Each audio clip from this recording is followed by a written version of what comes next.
আসসালামু আলাইকুম। আমি মোহাম্মদ হোসেন এগ্রো থেকে। এগুলো হলো সব বীজবিহীন 12 মাসি চায়না 30 সিডলেস লেবু। এই লেবুর ভিতরে কোনো প্রকার বীজ হয় না, প্রচুর পরিমাণের রস পাওয়া যায় এবং আঙ্গুরের মতো থোকায় থোকায় গাছে লেবু ধরে। অনেকে আর কি এগুলো বিশ্বাস করে না যে লেবুতে এইরকমভাবে গাছে লেবু হইতে পারে থোকায় থোকায়। দেখেন এই যে একটি ডালে দেখেন এক থোকায় কি পরিমাণে লেবু হয়েছে। এই লেবুর চামড়া একদম পাতলা, প্রচুর পরিমাণে রস পাওয়া যায় এবং সুগন্ধ। এই লেবুর কাটিং যে গুটি কলম চারা আছে, এগুলো আপনারা আমাদের কাছ থেকে নিয়ে সরাসরি বাগান করতে পারেন। বাগান করলে আপনারা অনেক লাভবান হবেন। এই লেবুর গুটি কলম চারাগুলো আমরা সারা বাংলাদেশে ক্যাশ অন ডেলিভারির মাধ্যমে পাঠিয়ে থাকি।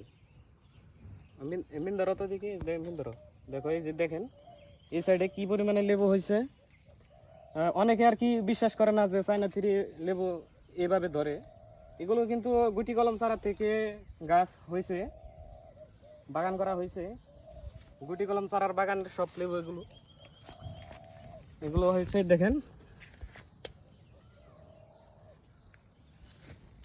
এই যে বাইরে থেকে আপনাদের দেখাচ্ছি যে চায়না 3 লেবু কি পরিমাণে লেবু ধরে গাছে। এক একটি গাছে অনেক পরিমাণে লেবু হয়, যা আর কি বলে বোঝানো সম্ভব না। যে দেখেন অনেকে ভাবে আর কি যে আমরা এডিট করে আর কি এগুলো আমরা প্রচার করে থাকি, কিন্তু আসলে না। এগুলো সব চায়না 3 লেবু এইরকমভাবেই ধরে থোকায় থোকায় অনেকটি করে লেবু ধরে। দেখেন আর কি পাতার জন্য ঠিক মতো দেখা যাচ্ছে না। পাতার ভিতরে অনেক পরিমাণে লেবু,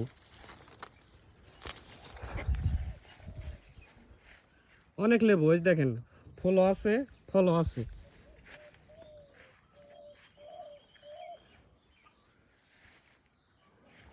এই দেখেন আরেকটি গাছে গুটি, আর এই যে ফুল।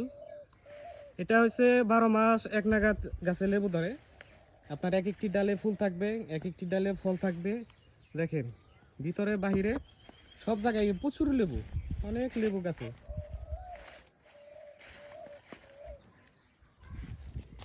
এগুলো আবার কিন্তু আমরা কাটিং যে গুটি কলম চারা আছে 1 থেকে 1.5 ফিট এর মধ্যে যে শিকড় করা ঢাল, এগুলো দিয়ে আমরা বাগান তৈরি করছি। এগুলো দিয়ে বাগান তৈরি করলে ফলন বেশি পাওয়া যায়, অনেক ছোট গাছে ফলন ধরে থাকে। দেখেন এই যে ফুল, আবার এই যে ফল।